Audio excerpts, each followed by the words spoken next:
Hello and welcome to On Point. I'm Kartikeya Sharma. Today we have 3 On Points lined up for you.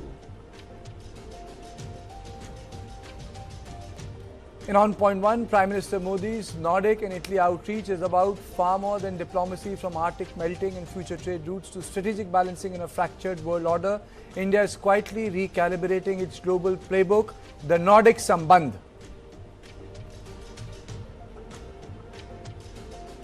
In On Point 2, India has successfully tested the ULP GMV-3 precision missile launched from UAV platforms. From tanks to drones and airborne targets, India's next generation unmanned warfare capability is taking shape. In On Point 3, doctors are warning of a hidden heart risk in younger adults. Even people with normal reports and zero calcium scores are now being found with dangerous soft plaque inside arteries. And now let's take a quick look at the headlines.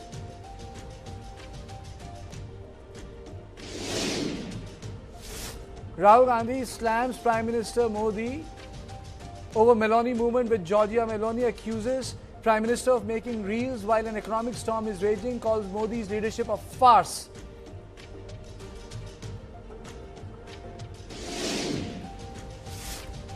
Rahul Gandhi lambasts Prime Minister Modi, accuses him of selling off India's economic system, calls Prime Minister Modi and Amit Shah as traitors, further alleges that economic system has been handed over to Ambani, Adani and the United States. A dramatic twist in the murder case of Suvendu Adhikari's PA Chandranath Rath. CBI files petition to discharge the main accused, Raj Singh. The agency told the court that Raj was arrested due to confusion during the investigation. No respite for residents of Delhi NCR as temperature likely to remain about 40 degrees for the next 3 days. IMD issues yellow alert for the region till 22nd May. India's outreach to the Nordic nation is significant. The world is focused on visit of Trump and Putin to Beijing, but India's silent outreach will have far-reaching consequences. Prime Minister Modi focused on the word Sambandh continuously during his interaction with other leaders, but the real story lies elsewhere. Friends, आज हमने भारत और Nordic संबंधों को green technology and innovation strategic partnership का स्वरूप देने का निर्णय लिया है। इस ग्रीन टेक्नोलॉजी पार्टनरशिप से हम आइसलैंड की जियोथर्मल और फिशरीज, नॉर्वे की ब्लू इकोनॉमी और आर्कटिक और सभी नॉर्डिक देशों की मैरीटाइम और सेंसिटिविटी में एक्सपर्टीज को भारत के स्केल के साथ जोड़कर पूरे विश्व के लिए एक बेहतर भविष्य सुनिश्चित करेंगे। हम इस बात पर सहमत हैं कि मल्टीलेटरल इंस्टीट्यूशंस का रिफॉर्म आवश्यक भी है और अर्जेंट भी है, और टेररिज्म पर भी हमारा क्लियर और यूनाइटेड स्टैंड है, no compromise. We have focused on support for international law, a rule-based order that needs also reforms and progress, and also emphasizing the need for a just and lasting peace in Ukraine, and finding a way diplomatically on the ongoing conflict in the Middle East. We have discussed security, trade, and how to deepen our economic relations after we all have now free trade deals between EFTA countries and India.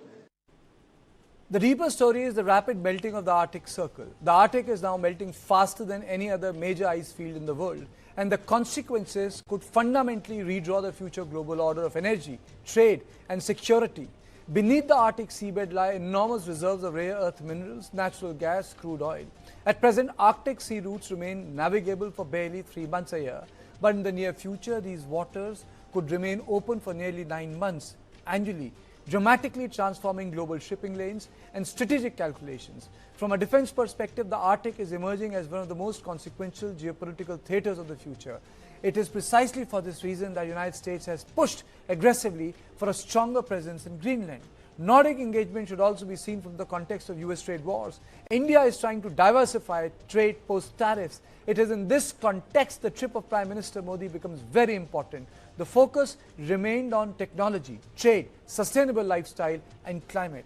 In context of Italy, the idea is to take bilateral trade to 20 billion euros. India and Italy closely collaborate on startups, trade, tourism, manufacturing and AI apart from other emerging sectors. In fact, the two leaders chalking out the roadmap of the bilateral ties also spoke about the Rome-Kashi parallel.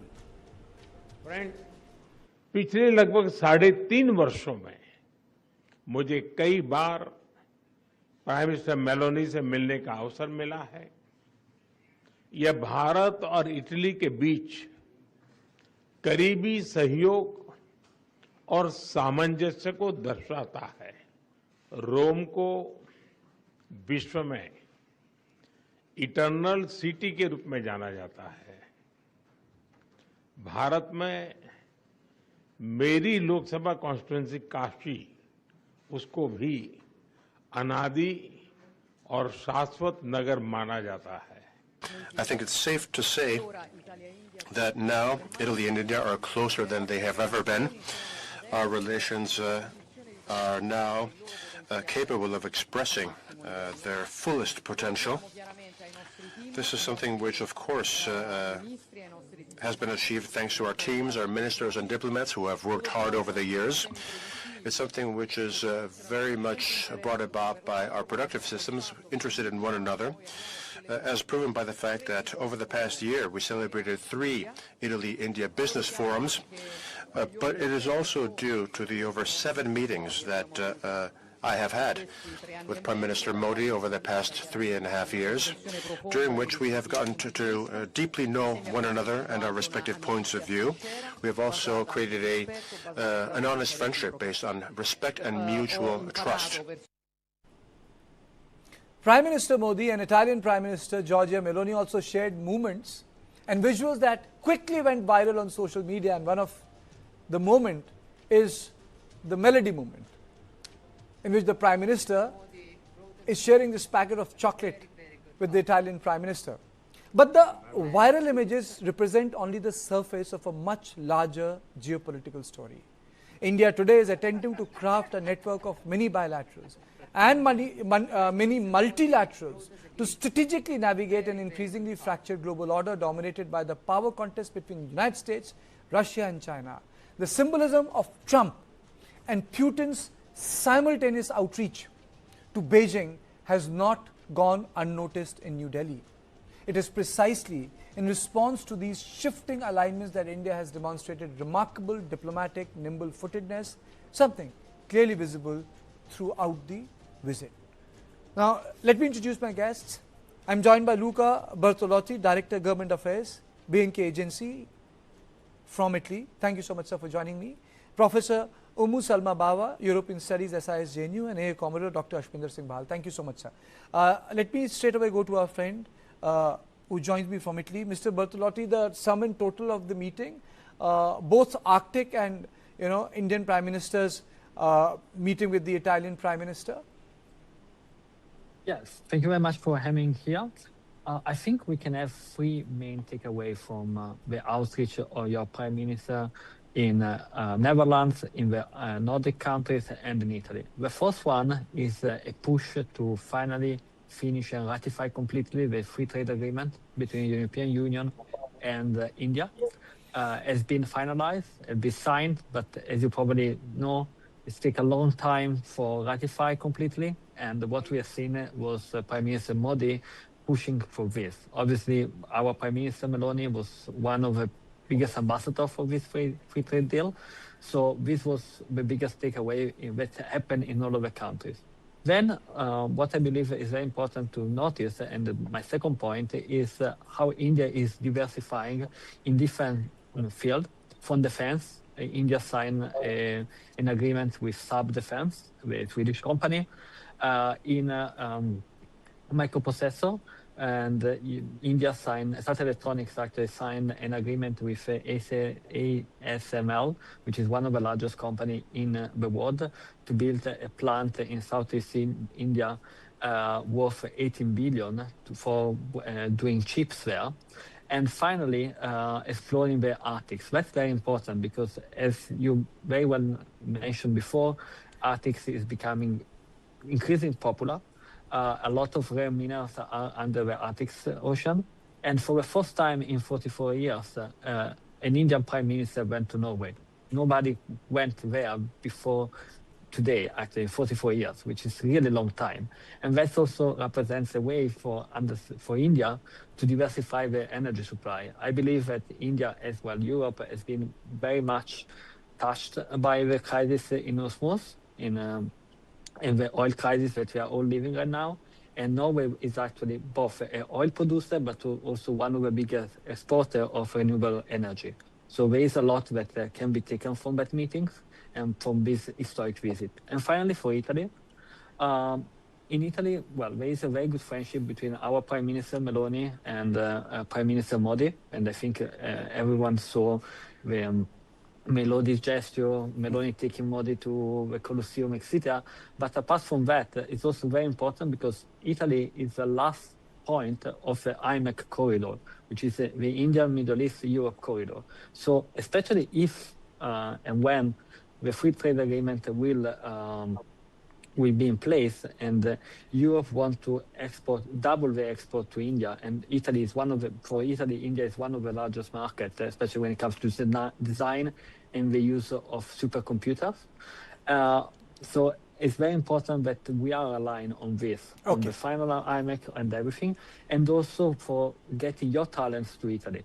Okay. Let me straight away go to Professor Baba. I think Arctic is the real story here.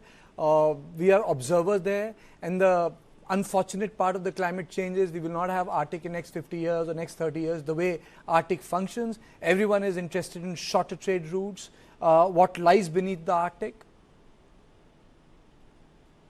So yes, good evening, and you're right. Arctic has become the high point of geopolitics today. I think there are 5 critical aspects when you look at it. First, there is the entire nature of political engagement in the Arctic has undergone a transformation.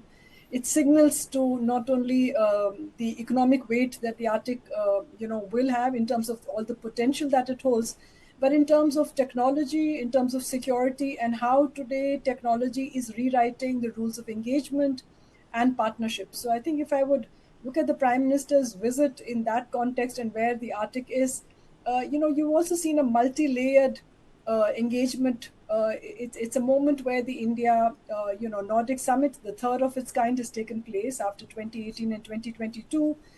So there is also the bilateral aspect that we saw, with Netherlands, but then Sweden and Norway, closing off the circle. Then, of course, with Italy. But what is this all amounting to? I think we are seeing how geopolitical risk diversification has now become the absolute first priority for foreign policy. It's not only about diversifying your partnership, but it's about strengthening existing partnerships. So with Italy, what we have seen, the strategic partnership is being elevated to a special strategic partnership. The Nordic summit, when I think about what was previous to this, we saw the convergence of the Nordic-Baltic summit happen. And so it comes in that sense about what you pointed out, Karthikeya, the significance of the Arctic. You could clearly see that India and New Delhi was pushing for an India-Nordic summit in which the Baltic is not part of it. Clearly a realigning of political trajectory, strengthening economic choices and preferences, a strong push for green trade innovation. That is what is there in India. Okay. And finally, about also strengthening research, which is where India as an observer state will bring scientific knowledge, innovation, and scale. Okay, Dr. Bahal, is Arctic the new military frontier? Is it the place where the new weapons, new methods, new war games will be tested?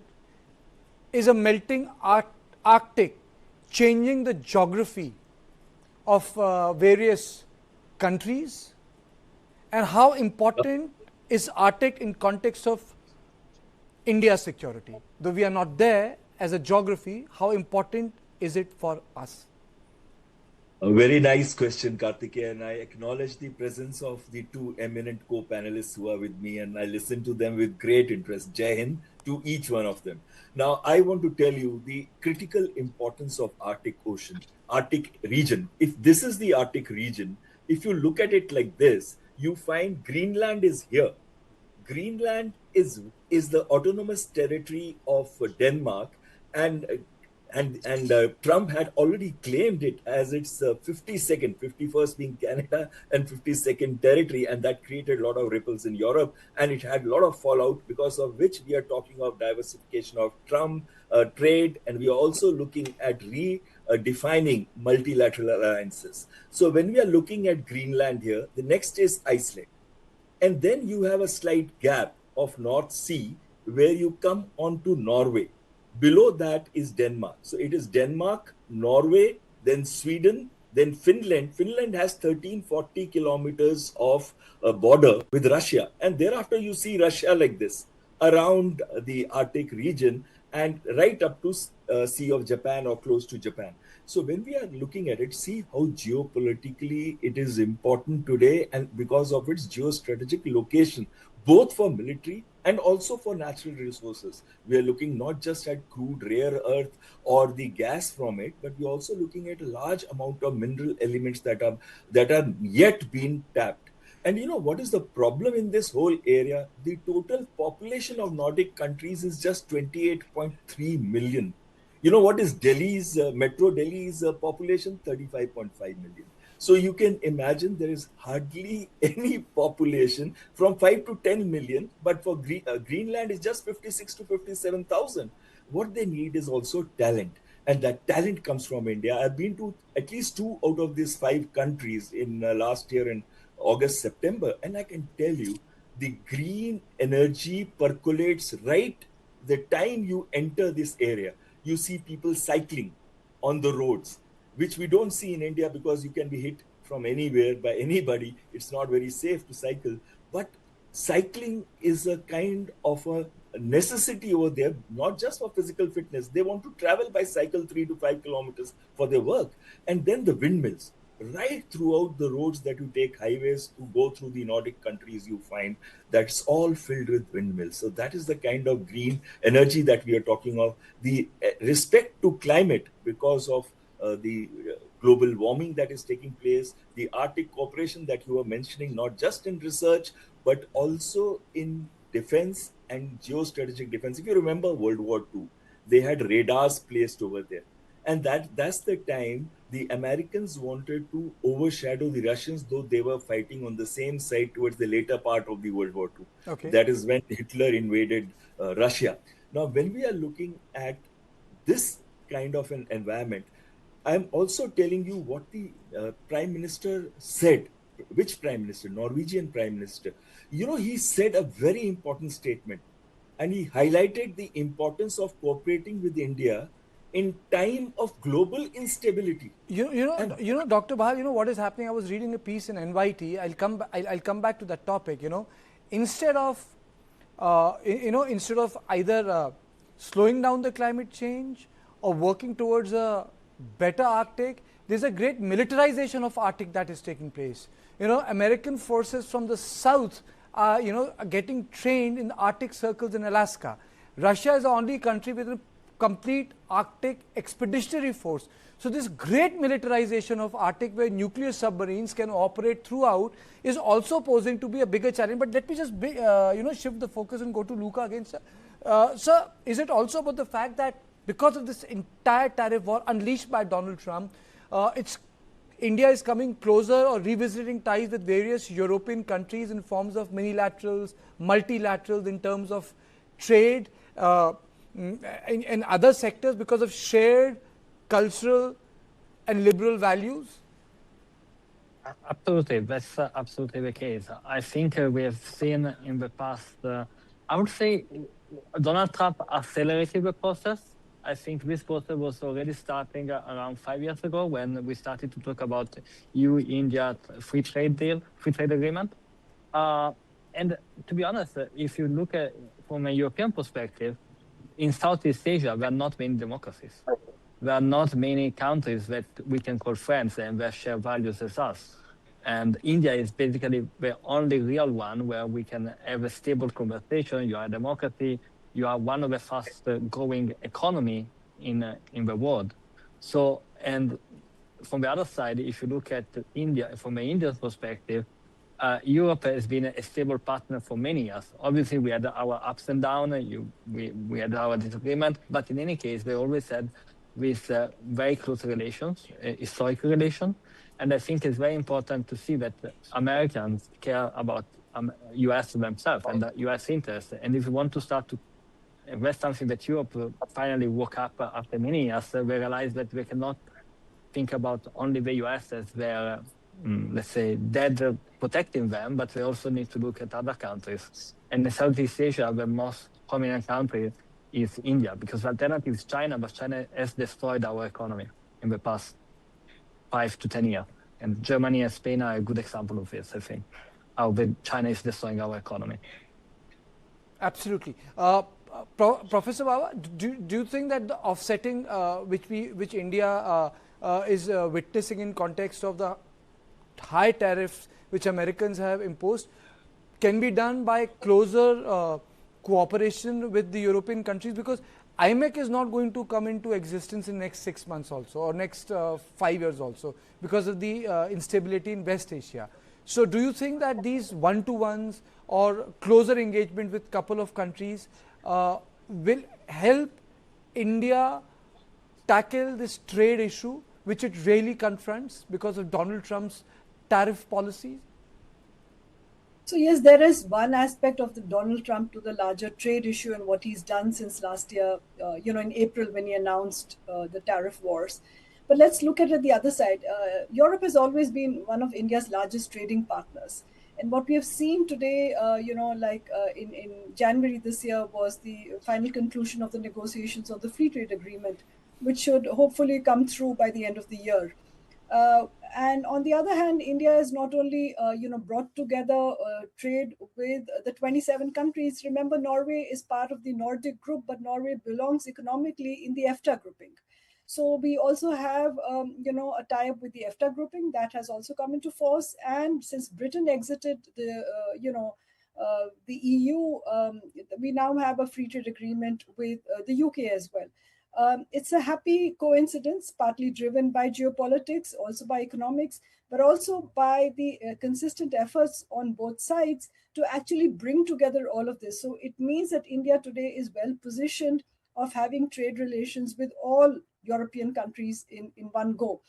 Is that a master stroke of, just pure luck? No, I think it's about diplomacy. It's about navigating tight spaces where politics and the dependence across with Washington has, found a raw spot on both New Delhi and in Europe. And so it kind of brought about a certain new political necessity of realigning political choices. That is what we witnessed on one end. At the same time, it's also about recognizing that both Europe and India can benefit at this point from the kind of new technologies, innovation, research. And more importantly, if Europe is looking to de-risk from China, then which is the Asian partner of choice? That is India. India is the only country which can offer scale, size, and the ability to scale up, in the capacity augmentation. So I think what you're seeing clearly is about rewriting, let's put it, it's an economic de-risking of a different kind. I think that's the word, economic de-risking. Yeah. Right, that's what is happening. IMEC is not a dream. IMEC is about de-risking in a different way. IMEC involves, and Luca just said it is the last point on, Italy is the last point and the IMEC corridor. But what you see is a push for building up the individual national expertise on that. So as the conflict at some point will dissipate, you will have the linking up of national economies. So I think what you're looking at is, look at it from a long-term perspective. It's not a short-term capital gains project. It was an But Professor Baba, I said this in earnest is because if you look at what happened with the Moreh border, the Act East policy, it's it's defunct. Last 20 years, the entire thing was envisaged. I have traveled from More to Tamu by car, from Imphal, More and Tamu. I had my lunch there and I came back. But now you don't even have FMR, that's the whole problem. Let me take closing comment from Dr. Ashpinder Singh Bahar. Sir, these are the latest visuals that are coming in from Italy. But the ones which played before, the importance and the import of those visuals are not lost on anyone. The two pilgrimages that have happened in last 72 hours in Beijing. First the Trump went and now the Putin is also there. And India is very closely watching this space, what is happening in Beijing. And I don't think our Prime Minister's visit to Europe and what is happening right now are two disconnected things. Absolutely, absolutely. I would like to say this, that the visit of Putin following Trump just by 5 days, what is happening is that the focal point of global diplomacy is coming to China now. Suddenly, China is being seen as a stabilizing power, not as a destabilizing power, as America is being seen today when it talks of Greenland, Cuba, or you look at Venezuela. So what is the important takeaway from this? That if, because of the Iran war, the coming together of Putin and Xi is also probably looking at a solution for Straits of Hormuz, where Russia keeps the 440 kgs of enriched uranium. And simultaneously, they are also looking at how not to have America control of the Straits of Hormuz. Last word I want to put is on the militarization aspect of Arctic Ocean. There are 5 bases over there, and if you look at Alaska, they have 8 bases in Alaska. There is the US bases which are in Alaska, and Trump wanted to make Greenland as a Golden Dome project. His famous Golden Dome dream of $175 billion, where he has weapon systems placed in the space, and he's looking at not just defending from ground, but also defending from space. So he wanted to establish that base at Greenland. America has bases all over this area, and Russian submarines, which are nuclear submarines, are continuously on patrol, especially close to North Sea. And there is one word which I cannot pronounce it. It starts with SVALD, that particular island. And that is the place which becomes right in the center of the Arctic Ocean, Arctic region. And I think in the coming times, as the water is started coming more, means the ice is melting, it becomes more accessible. There will be more conflict situations in the Arctic region. Absolutely. Thank you. What's the irony? If the Arctic melts, the entire shape or the border of these countries will also change. The land will also submerge. But that's the irony of the entire thing. Instead of helping save Arctic, the entire area is getting militarized. That's the irony of the geopolitics. And on that note, I would like to thank all of you for joining me on my On Point 1. And to my viewers, please don't go away, because in On Point 2, when I'm going to come back after a short break, we'll talk about ULP-GMV3, which is India's UAV platform from which missiles can be launched.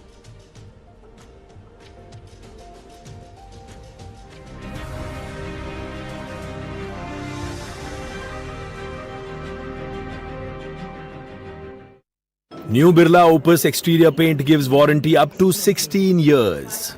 Who believes that? I believe. I do. I do.